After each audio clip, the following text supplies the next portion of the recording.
Recently, I've been studying how progress, development, advancement, enlightenment, and civilization is created. I found out that apart from education and other important things to be considered in creation of a civilization or keeping it or advancing it, one of the important points or principles that helps to create civilization and advance it and progress it is respecting principles of individuality. Respecting principle of individuality means respecting individuals' freedom in their choices and the decisions that they make. Jean-Paul Sartre, one of the philosophers, he says, freedom for individuals means letting them make their choices, create their meanings for their lives based on their own understanding and their own decisions. Asayas Berlin, the other philosopher, he says, freedom means respecting individuals' decisions and choices. John Locke, the other philosopher, he says that every individual has the right and liberty to make their choices, to own their property, and make the meaning for their life based on their own decisions and choices. Also, John Stuart Mill, another philosopher, he says, individuals should be free and they should have their liberty as long as they do not violate other humans' rights. So based on my understanding, if we don't follow these principles, if we don't respect principle of individuality, as we have been created differently, we are different from each other. So our thoughts are different, our feelings and our understanding and our perspectives. We cannot dictate a particular understanding or point of view or perspective on other people. If we do that, as long as we do hold the power, we do it. And then when they hold the power, they do it on other people. Families, parents will be dictating their own ideas on their kids. Teachers will be dictating their own ideas on their students. And the government, the police will dictate their ideas on other civilians.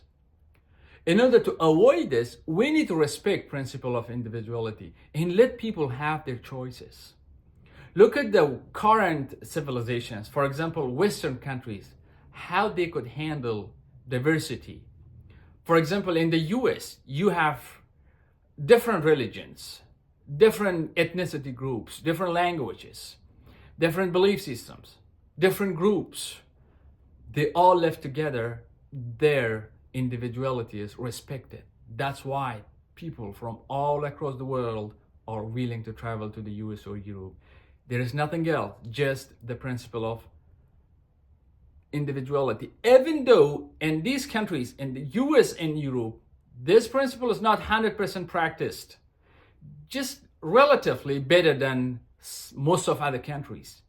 It's how appealing and nice it looks. Imagine if the time the 100% the individuality was respected. It would have been super nice. And we all would have loved and liked it.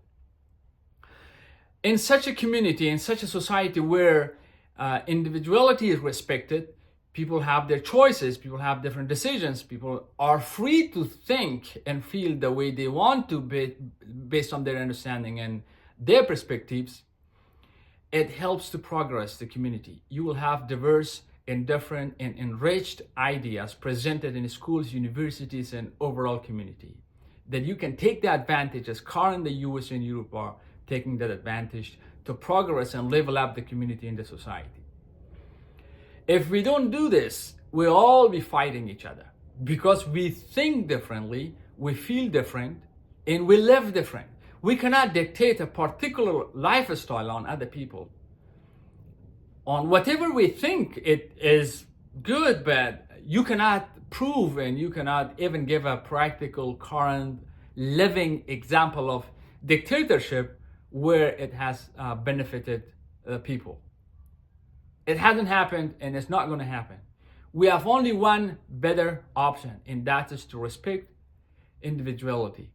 That's how the society, community, people, students, from all aspects, we all will progress. We will reach a great civilization, and we can live our life the way we want to live our life, because it's a gift, a precious gift given for every individual.